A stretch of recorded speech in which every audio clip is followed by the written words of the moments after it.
รมาทำไมวุ่นวายไปหมดเขาบอกเลยบ่ได้โทรเขาโทรทางเบอร์ทางเพจเขาบล็อกหมดละทางเฟซนะเขาบอกเจ้าไปแล้วโดยโทรทางเบอร์เมื่อวานนี่ถามเบิ้งผัวเขาขอคุยกับแม่น้อยโทรมาทำไมวุ่นวายไปหมดไม่ต้องโทรมาอีกนะเขาบอกเลยก็ย่าเขาก็แล้วเจ้าจะโทรหาเพิ่นเห็นยังนะ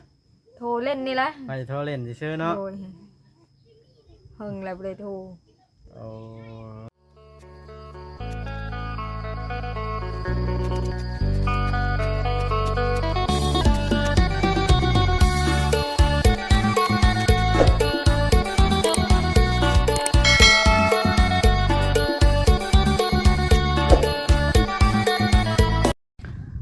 พี่น้องโดยเปิดภาพขึ้นกันมาฮอดจอดถึงเฮือนสาวรจนาพี่น้องมาเบิ่งเพิ่นเฮ็ดจังใดกินอยู่จังใดซุมื้อนี่ว้าโตเอากะแล้วเวียกว่างแล้วพี่น้องบ่ได้เฮ็ดงานทันหมอแล้วบาดนี่โตนี่เพิ่นก็นั่งอยู่เฮือนพุ่นล่ะสบายดีสาวรจนาจะเบิ่งได้ลองเบิ่งรอบๆบ้านกันเด้อนี่นำพี่น้องเลยบ่ได้ขึ้นมาแต่โดนเป็นหลายเดือนเติบพี่น้อง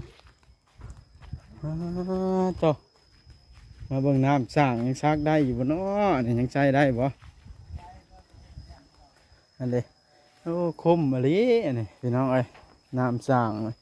นี่แหละเฮ็ดให้คนอยากได้นี่ถือว่าคุ้มค่าผู้ที่เอาเงินเอาคำกันเฮ็ดให้แล้วเพิ่นก็ใช้พี่น้องใช้แบบชมคนอยากได้อะไรโอ้เงียบเงางามนี่คนไปให้ไปหน้าเบิด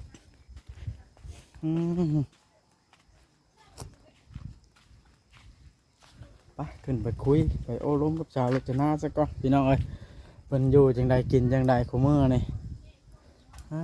คู่แทงเองเข้ามาเพิ่นก็ได้ประหยัดใช้เนาะน้ำก็ใส่ก็ร้อนบ่ฮะสบายดีอีกรอบนึงไปดีฟ้าโดนไปใส่กันเบิดเดี๋ยวนี้คนนะไปหาเฮ็ดไปเลยออกให้ออกหน้าเขาหาเฮ็ดไปเลยโดยคนน้อยเจ้านะลูกเจ้านะไปหาเฮ็ดหมด3 คนนะไปหาเฮ็ดผัวเจ้าดิมาอุ้มลูกมาตามหลัง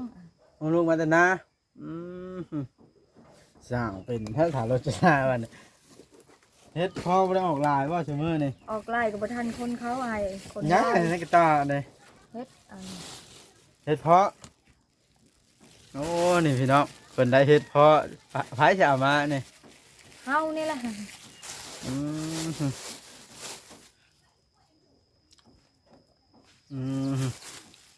ไปโทรหาเช้านี่เจ้าไปหาเฮ็ดนี่ป่ะโดยลูกได้สิเข้ามาบ่ลูกบ่มาแล้วไอ้หาเฮ็ดนั่นล่ะบ่มาซ้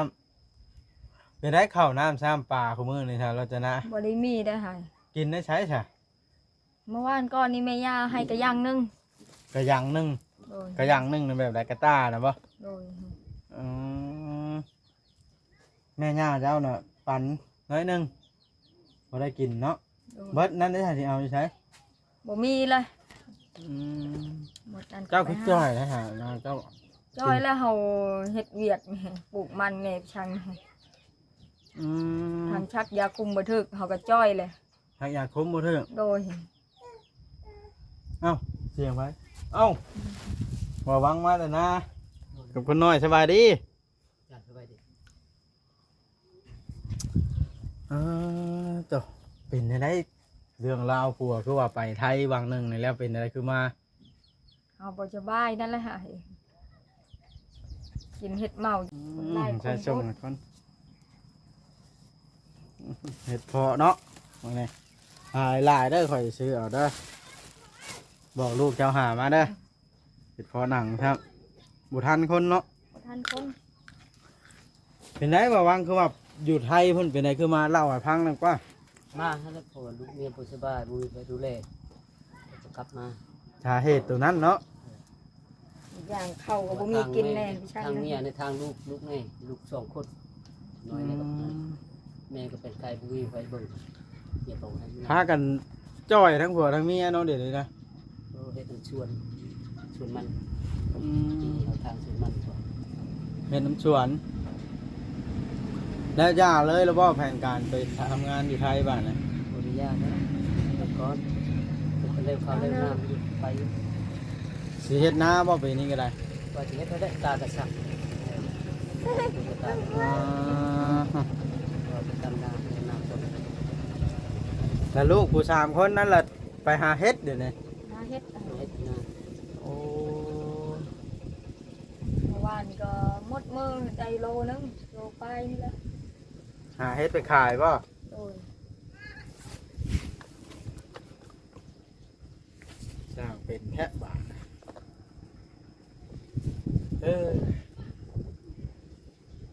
มาได้แต่โดนแล้วว่ามาแต่ไทย ได้มืออ้ายโทรมาเมื่อนั้นล่ะ จำบ่ได้ลายมือ เดี๋ยวจะหึงแล้วเนาะ พิษแล้วเดือนแล้ว บ่นับทิศแล้วมันเข้า2 เดือนแล้ว มืออ้ายโทรมาเมื่อนั้นแล้วเขาบ่ ขอ ส โทษ บาย ถาม นั่น จะหึงเลยโอ้เดี๋ยวบ่ได้ไปเลยเนาะ ทำงานได้สับเป้าวัน ทำงานได้สัก9 มื้อไปอยู่ไทยอะ สับเป้ามือได้เงินมือสอง ได้เงิน12,000พ่อเอ้าก็ได้หลายแท้น่ะ เขาเฮ็ดงานเมา เฮ็ดงาน บ่ได้ เมา เฮ็ดงานอะไร อ้าย บ้าน เมาทุเรียนนั่นแหละ เมายงเรียนเมาตัดหญ้า ไป เมา เฮ็ด ยา ได้ไล่ได้ไล่ แล้วเพิ่นสิเอาอีกบ่เพิ่นไปนะ ยังบ่ฮู้คนเอาคนใหม่เลยดู บ่เดี๋ยวได้งานดีแท้น่ะคันไป ไปมีอยู่งานรายวันวันหนึ่ง300กว่าบาทเฮา เฮ็ด บ่ น เฮ็ด ำค่ารถเราแน่ไปบ่มีเงินจะกีบไป ค่ารถค่าลาเอาเงิน ใช้ น้อย ค่ารถเขา หาทำงานเมาเอาถ้าบ่มีงานชวนเมาเฮาสิเฮ็ดงานเมาก่อสร้างเอาได้เงินดีเพราะว่างานชวนก็มีก็ว่านะผลไม้ แม่นลีบ่ข่อยได้ยินคนว่าเจ้าไปขอข้าวอยู่ทางนั้นนะก็เขา แม่ละชุดหลังนี่ อ่า เอาไป ไปนำแม่ย่าแน่เฮาแน่ กลับมาแล้วได้เงินน้อยหนึงให้เมียไปซื้อข้าวข้าวแต่นี่บ่ได้ไปซื้อข้าวสารมา ขอในบ้านนี่เขาเจ้าก็บ่ให้เนาะมันขอรู้เนาะ โดน ซื้อข้าวสารกันนะทอดหนึงไก่สิหมดเลยเด้50โลเลย แม่ย่าแน่ ไก่สิหมดเลย ฮะ แม่ย่าให้เติมเนี่ยเมื่อวานนี่ก็ยังน้อย หาเงินยังบ่ได้เลยซื้อก่อน อ่า เนี่ยเลือกเท่านี้ เอาแล้วซ้ำนะโอ้เอาเงินได้ใช้แต่ลงไห้ลงนานี่ ยังบ่ฮู้เลย เก็บเอาวันๆนั่นแหละแล้วมันก็ซื้อมือละ4-50ขายเฮ็ดได้ซื้อไว้แบบนี้นะบ่ได้ซื้อทอนนี่ขายเฮ็ดซื้อได้ก็ซื้อแบบนี้ไว้นะ โอ้ขายเฮ็ดได้มื้อละโล2 โลละซื้อมาไว้เป็นตู้อันนี้ เมื่อวาน ถ้าบ่ นี่ มีเงินเนาะเอามี10ไปก็ซื้อ10นั่นบ่ โอ้เป็นไดคือว่าเปลี่ยนแปลงแทบขออนุญาตถามย่าแล้วว่าสูบยามานะ บ่ยาเด้ บ่ย่า ถ้ามันรวยพุ่นแหละบ่รวยบ่สุกเลยยาก่อนยาเดี๋ยวนี้บ่สุกแล้วถ้าบ่รวยเป็นเศรษฐีโลดจิถ้าบ่เศรษฐีแล้วเฮาบ่สุก สูบอยู่บ่คุณมือนี่ถามตรง บ่ได้สุกกันตอนนี้นะ ๆอ่า ข้างหน้าต่อไปนี่ยังบ่รู้เพราะตอนนี้ ยังสิบ่ได้ฉีดยาเนาะเดี๋ยวนี้ฮะ บ่แม่นยาหรือยาหั่นมัน เฮ้ยนะ บ่มีเงินบ่มีคำนี่แหละ เพราะงั้นคันมีเงินยังสิสูบอยู่บ่ โอ้มันบ่มีรายลูกมีอยู่มันเช่น2เช่นเฮาบ่พอซื้อคือตะกี้หั่นนะเฮาปลดซื้อเพชรไปงัวซะซื้อแล้วมันจัก ว่าถ้าเราจะนะ ใครยังได้ แต่ถ้าเราจะนะต่อเด้อเราสิบ่ยาบ่เราว่านะ จักน้ำเหล้าเลย บ่วังเจ้าสิบ่ยาบ่สูบยามา ตอนนี้ซื้อยาแล้วนี่มันบ่มีอัน ในภาพข้างหน้าน่ะสิสูบอีก ยังบ่ฮู้ตัวนี้หั่นยังบ่ฮู้ อืม ยังบ่ฮู้ตัวนั้นตอนนี้ซื้อยาแล้วบ่ชุบแล้วตอนนี้ ยังบ่ฮู้ต่อภายข้างหน้าเนาะ มื้อหน้าสิยังบ่ฮู้เนาะยังบ่ฮู้ตัวนี้ ถ้ามีเงินฮอดแสนหนึงนี่สิไปซื้อบ่นี่ บ่10ล้านก็บ่มันบ่รวยบ่สิทธิเป็นจนเป็นธรรมดานี่เฮาบ่สู้ถ้าได้เงินหลายๆมันบ่เถื่อเป็นชอบเป็นหยังมันสู้แท้ มันสิมาได้ใช้น่ะเป็นชอบ เออเว้าเพื่อนะอนาคตของมันเอาก็บ่รับประกันเมียบอกว่าปะเจ้านี่ได้เงินแล้วบ่ให้เจ้าดอกไปซื้อแล้วมันซื้อจังซะไปโลดหัวเอาไปขอเงินเมีย อันนั้นยังบ่ได้ตีเมียบ่หลังจากหันมา บ่ถามเบิ่งรถคนหมู่บ้านนี่ บ่ได้เคยตีอีก บ่ ยาแล้วเนาะ เฮาจ้อยนี่เฮ็ดน้ำมันนี่แหละ หาเข้านี่แหละ เข้าพันนะ เห็ดน้ำมันทุกนี่ละเว่าง่ายๆแท้เนาะ อาหารก็บ่พอได้กินนี่ อาหารก็ไม่ได้กินคนน้อยได้กินนมแม่เนาะ กินนมเฮา คนนี้คือพี่สิดอกคือตุ้ยเนี่ยดำทำทาลินเด้อพี่น้อยเอ้ยลูกเจ้าก็ไปหาเฮ็ดพอมาขายคือกันเนาะ แม่น เดี๋ยวเอามาโฮมกันได้ขาย โดย ขายซื้อละมันว่าได้ก็ซื้อ50บ่เต็มหมดปุกซับโอ้ยเฮาอะ ถ้าไม่ย่าบ่บานแล้วมันไปขอข่าวเนาะ โดย ไปเทื่อนึง ไปข้อ ก็ไปอะ แถวบ้านเดือแน่บ้านนา เอาบ่ได้ คำ อยู่ แน่ บ้าน เอาไปแถวบ้านนาหงแน่ไป ฮอดเอาหงพ่อ โดย มันเดือพ่อ โอ้ย เอ้าก็ฮอดบ้านค่อยแล้วตัวอันน่ะจะลงไปมื้อใดอันน่ะ ประมาณอาทิตย์ที่แล้วนี่แหละเฮาไป ลงฮอดมันเดือพ่อ ไปผู้เดียวไปนำลูก ไปกับลูก นำข้าวพัดนั่น ไปกับลูก2 คน ชามคนใช่ตัวนี้ 3 คนทั้งผู้น้อยนี่ได้จักโลบาทนี่ ได้ประมาณคุนั่นแหละเมื่อคุอาบน้ำนั่นแหละไปมือเดียวเฮาเอาดอกกระเจียวไปเน่ เอาไปหาเปลี่ยนเอาเลย โดยมันจึงได้ไว ข่อยยอมเบาหวังนี่แหล้วมาเมียดีไข่แล้วบ่ไปอีกเฮ้ยหรือบ่มีเงินค่ารถว่าบัดนี้ แล้วหน้าก่อนก็ให้ไป แล้วนะบาดนี่เนาะ เราไปก็ยากเฮาทั้งหากินเน่ไปหาชี ไป เน่ ฮอดพุ่นมื้อนั้นก็มีเท่าเว้าว่าไปแล้วแม่ใบดำไม่ลง แม่นแล้ว จะลงมาทำไมว่าใครจะดูแลเขาดูแลลูกด้วยว่าทำ ค่อย มาหากินด้วย แม่นค่อยเข้าใจอยู่ป้าชาวรจนาเลี้ยงลูกน้อยพร้อมหาข้อข้าวสู่ลูกกินพร้อมเนาะ อายโทรมาตอนนั้นน่ะไปหาชีอายเฮา ไปหากิซี โดยขึ้นกกไม้พุ่นแหละ เจ้าน่ะเป็นผู้ขึ้น เฮาขึ้นลูกเก็บ ลูกขึ้นเฮาเก็บ สบายดีเด้อ แต่จะเสียแต่ ได้ยังอ่ะน่ะ อันตัดเจอเนาะ หาซื้อเฮ็ดบ่ฮะ พี่ ได้น้อยๆหนึง พี่เป็นอะไรนู่นไหน ในบ้านเพิ่นหาซื้อเฮ็ดหมูมีดอกเฮ็ดอยู่นี่ อันจะเจิมมันน่ะ นั่งเลย เป็นหยังอันนี่เว้าบ่ได้ ว่าบีบอกฮะนั่นนึงเขา น้อยเดียวบ่ฮอดอัน5 ขีดซ้ำอันนี้ บ่ได้เด้อลุงเอ้ยตอนเย็นพุ่นนี้ให้เด็กน้อยหาอยู่ ยก ในบิบินึง นั่นเดี๋ยวตอนเล่นพูดเลยจ้ะ ไม่ติดสมัย เอาเลยเอาสักหน่อยเลย หาหลอดซื้อตลอดเนาะ ซื้อแล้วไปส่งอยู่ชิโน่ปะอ่า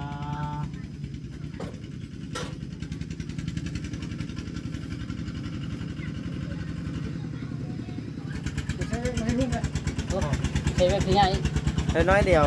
ก็บอกว่าแกงไงแต่เจ้าอะไรมันก็ เอา บ่ได้ กิ กิ น น บ่ได้ ฮะ กินบ่ได้กินหัว กินแล้วเมื่อวานนี่ แต่เอาถือ อายอยากได้บ่ อะไรจูบี ลูกเคยเจ้าไปไทยป่ะเอ่ออืมแรงลูกเจ้าหามาได้ค่อยสิเอาอีกเพิ่มเติม เปิดนั่งเก็บดีเลยเก็บดี เมื่อวานนี่เชื่อไล่อาย ฮะได้ หา6 คนไป ไปหาเฮ็ดนะ ลูกเฮาอีกผัวเฮาอีกเฮาอีก แล้วอันเจ้ารัชนาอันเจ้าโรกก้าหรือว่าอะไรก็ได้ ตกแล้วอาย บ้านก้าแล้ว โดย ชัก ชักเอา นี่แหละนะเบิ่งลิง ชักลุงเอา ชักลุมเอา อืมสร้างเป็นแท่บ้านลำบากพอสมควรเนาะได้เฮ็ดมาน้อยเดียวบ่แพงไว้แกงแล้วถ้าเจ้ากินข้าวกินน้ำแบบไรแต่ละมื้อ กินข้าวกับแกงหน่อไม้เฮา กินบ่ได้เด้อเฮาเลยเฮ็ด เป็นยังกินบ่ได้ กินหัวบ่ถือขาด อืม เฮาบ่ชูแกงกินอาย บ่สู้แกง โดยเมื่อวานนี่กินแล้วค่ะ อืม เจ็บห่วง แล้วเจ้าเอาพื้นเอาไผ่ได้ใช้ไต ดอกไผ่นี่นะ ไตดอกไผ่อันนี้ ที่อายเชื่อมาให้นั่นแหละตอนนั้นไป แต่หึงแล้วก็บ่ตายเนาะ ตัวนั้น ก็ ตา อยาย กตายทั้งมวลแล้วอายต่อเอา สร้าง เถื่อ ป็น ก็บ่ฮอดแจ้งช้ำ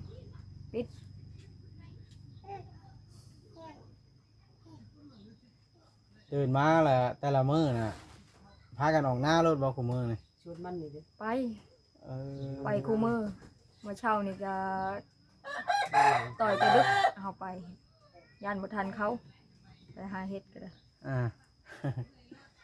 แต่ละมื้อละเว้นเนาะ คันบ่ไปก็บ่ได้ อืม ได้มือละ13,000 มีบ่พวกได้หลายก็ได้ มีหลายคน เป็น5-6 โลแบบนี้มีบ่ผู้ได้ไปนะ เพราะว่านี่ก็เขาได้เอาเต็มตัวยัง มันยากนิดหน่อย อืม ผู้ใดนั่นนะเฮาไปยากลูก พอสมควรเนาะ ไปก็ยุ่งครบบ่แม่นง่ายไปหาเฮ็ดก็ได้ หาเลี้ยงชีพเฮ้ยพระเจ้าก็ได้โตนักพอจังพ่อยก็บ่ได้มาเยี่ยมแต่เพิ่งแล้วเฮ้ยขึ้นมาทางนี้นานๆที่โทรถามก็โทรถามเดือนหลังนะว่าอันผัวหันก็มาได้ไทยไปบ่ฮอดเดือนใช่มั้ย29มื้อนับเบิ่งมื้อน่ะเนาะ โดย เด็กพักมาว่ะ บ่ฮอดซับบัตรสปอร์ตก็ยังมีช้าไปได้อยู่แล้วเนาะ ไปได้ ซ้ำคนไปเที่ยวซื้อฝั่งเราเนี่ย เขาเลยนำแล้ว ถ้าเราจะหน้าเด้บ่มีแผนการสิความไปอยู่ไทยน้ำผัวป่ะ บ่และสิข้านน่ะไป บ่มีแผนเลย โดย อยู่นี่เลยบัดนี้เนาะ อยู่นี่นะ เพราะง่ายๆสิอยู่ลาวจนตายบัดนี้เนาะว่าบ่เบิดซะเนาะ ไปก็บ่คุ้มกินหลายคนกิน เออเดี๋ยวลูกก็4 ท่านแล้วอยู่หน้าเบิดเดี๋ยวนี้ ชาม สะ4ทั้งผู้น้อยนี่เด้อยู่หน้าน่ะ3ผู้น้อยนี่น่ะเป็นชี้เนาะ ไปหาเฮ็ดนำลูกอีป้านั่นแหละ ไปเฮ็ดน้ำปลา หาเฮ็ดนำลูกอีป้าเฮานี่ โอ้ชาวปางชาวข้างนะ โดย มาแล้วบ่มวนนะ มาล่ะมาแต่งานนั่นล่ะ มาแต่ไทยละ เราว่าเห็นอ้ายอยู่อะนั่งรถมามันนั่น เห็นคอยอยู่ใช้น่ะ อยู่ในรถช่องแถวนั่นแหละเราเอา คอยเฮ็ดหยังอยู่น่ะ จักล่ะ คอยอยู่ชิโนนะบ่ แม่นละว่าเราว่าจำได้ว่ะแต่บ่ฮู้จักว่าชื่อแนวใดว่ะ อ่าไผเป็นผัวเอาน่ะ ชาวปางนั่นแหละ เออ เรามาแต่ไทยเราเป็นเมื่อยมาก่อน มากับผัวบ่ โดย แล้วมาอยู่เพื่อนน้ำแม่นี่ อยู่เฮือนน้าแม่นี่ก็เมื่อเฮือนพัวเขา เออ เมื่อวานนี่ก็มาหาเฮ็ด แล้วชาวข้างเรายังบ่มา มาล่ะ มาคือกันนั่นก็ได้ทางเมื่อเฮือนผัวเบิด โดย เออง่ายชีวิตสาวรจนาก็ได้บ่อยากไปไทยเลยบ่านะแต่ว่าอันทางน้องได้ติดต่ออยู่บ่ผมเอ้ยกับแม่ บ่อ้าย บ่ได้คุยกันเลย บ่ แบบว่าขาดการติดต่อเลยนะเนาะฮะยา คุยเฮาโทรอยู่เมื่อวานนี่โทรมาทำไมวุ่นวายไปหมดเขาบอกเลยบ่ได้โทร โท เฮาโทรทางเบอร์ทางเพจเขาบล็อกหมดละ ทางเฟซนะเขาบอกเจ้าไปแล้ว โดย โทรทางเบอร์เมื่อวานนี่ถามเบิ่งผัวเฮาขอคุยกับแม่น้อย โทรมาทำไมวุ่นวายไปหมดไม่ต้องโทรมาอีกนะเขาบอกเลยก็ย่าเฮาก็ แล้วเจ้าจะโทรหาเพิ่นเห็นยังอะนะ โทรเล่นนี่แหละ ไปโทรเล่นซื่อๆเนาะ โดยเพิ่งแล้วบ่ได้โทร โอ้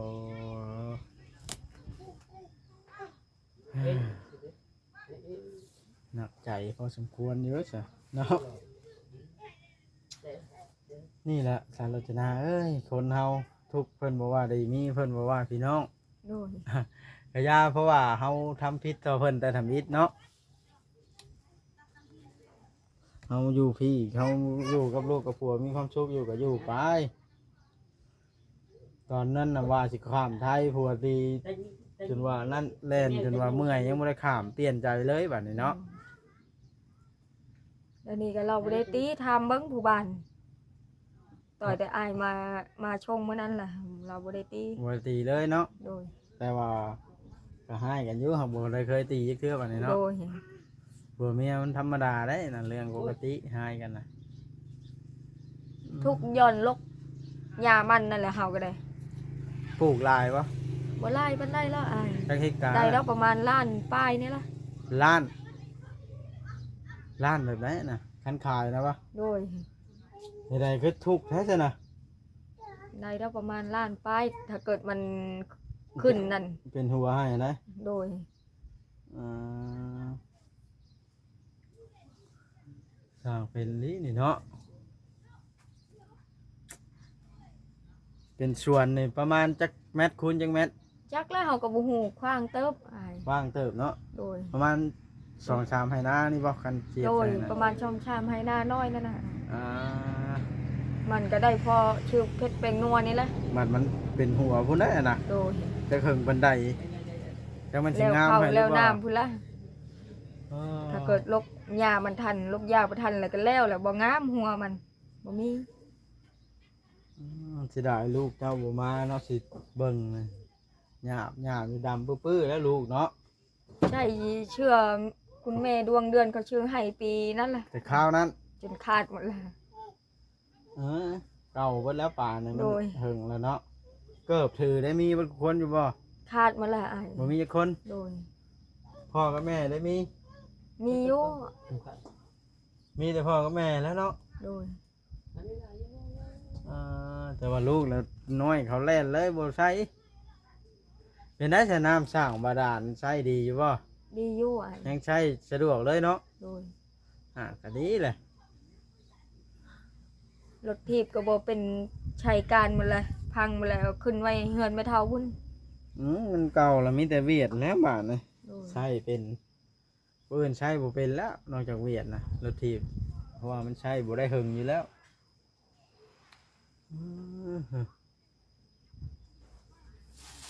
เฮ็ดพ่อนี่ให้ค่อยเด้อนี่เด้อ โดย มื้อนี้นี่เพราะว่านมาซื้อจนบ่ให้เพิ่นซื้อแกนี่ คนจนเต็มอ้ายเอ้ยไปทางใดก็มีแต่คน เฮ็ดพ่อในโค้งนี่เนาะ โดยจนเป็น40-50คนไปเลยบ่แม่นเท่าบ้านอื่นบ้านคนละบ้านก็มีบ้านบางเบสก็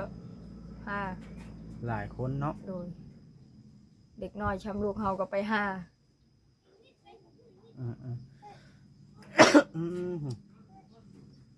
พอละขึ้นมาเบิ่งสิดอก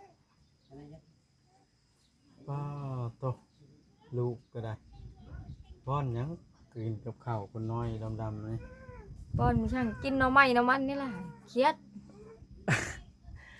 เออ บ่คือแต่ก่อนนี่เป็นอ้ายขึ้นมาแล้วได้กินแล้วปลานิ่มเนื้อหมู กินข้าวต้มขนมแน่เนาะ โดย ก่อนบ่ได้เกิดว่าเราบ่ได้กินจักเทื่อ ทั้งเฮากินเท่านั้น เนาะทางรัชนาเจ้าก็ได้เจ้าเลือกเองให้ชีวิตก็ได้บ่พากันไปอยู่ไทยทั้งผัวทั้งเมียให้อันนี้หากระแลมในกระตาเราให้คนน้อยกินเด้บ่วังทำให้คนน้อยนะนี่เปิดเดี๋ยวเขามาขายให้ผมมาคอยละเขาบ่ซื้อบัดคุ้มซื้อก็เลยเอาน้ำเขาอืม